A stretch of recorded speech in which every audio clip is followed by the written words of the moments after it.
পরিবর্তন অত্যন্ত গুরুত্বপূর্ণ। এটি নতুন চিন্তা নিয়ে আসে।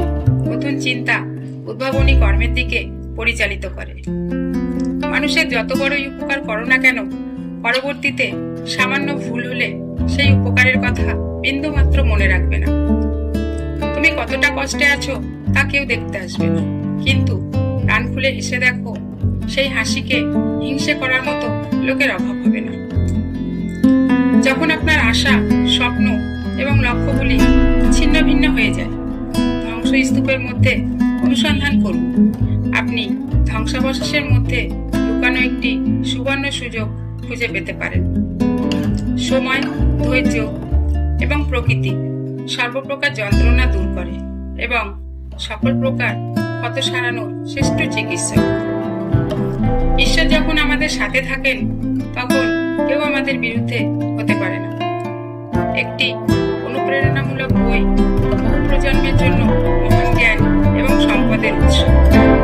একটি ভালো বইয়ের সংস্পর্শে আসা এবং শিক্ষা গ্রহণ করা জীবনের একটি চিরন্তন সমৃদ্ধি। যারা দায়িত্বশীল, সরল, সৎ এবং ব্যক্তিগতভাবে ঈশ্বরের দ্বারা সম্মানিত, তারা এই পৃথিবীতে তার সেরা সৃষ্টি। আপনার পিতামাতার সেবা করুন, বড়দের সম্মান করুন এবং নিজেকে ভালোবাসুন। এসব ছাড়া জীবন অর্থহীন। ঈশ্বরের সমস্ত সৃষ্টিকে ভালোবাসুন। দান করা হলো সর্বোচ্চ এবং সর্বশ্রেষ্ঠ পুণ্য, তবে এর সাথে ক্ষমা মিলিত হওয়া উচিত। প্রকৃতি থেকে শিখুন, যেখানে সবকিছু লুকিয়ে আছে, এবং আপনার জীবনকে উদ্দেশ্যমূলক এবং অর্থবহ করে তুলুন। আমাদের সকলের সমান প্রতিভা নেই, কিন্তু আমাদের সকলেরই নিজের প্রতিভা বিকাশের সমান সুযোগ রয়েছে। খালি পকেট আপনাকে জীবনে লক্ষ লক্ষ জিনিস শেখায়, কিন্তু ভরা পকেট আপনাকে লক্ষ লক্ষ উপায়ে নষ্ট করে।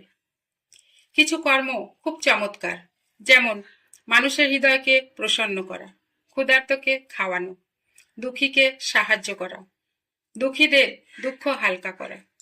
প্রতিটি মুহূর্ত সৃজনশীলতার একটি মুহূর্ত, এটা নষ্ট করবেন না। ধৈর্য এবং সহনশীলতা শক্তি, এটা হারাবেন না। যদি তোমার সবকিছু শেষ হয়ে যায়, ভেঙে পড়ো না। মনে রাখবে, এন্ড শব্দের আরেকটি অর্থ রয়েছে, এন্ড ফর নেভার, অর্থাৎ প্রচেষ্টার মৃত্যু নেই। আশা হলো সেই জিনিস যা আমাদের ভিতরের জিনিস, যা জোর দেয়।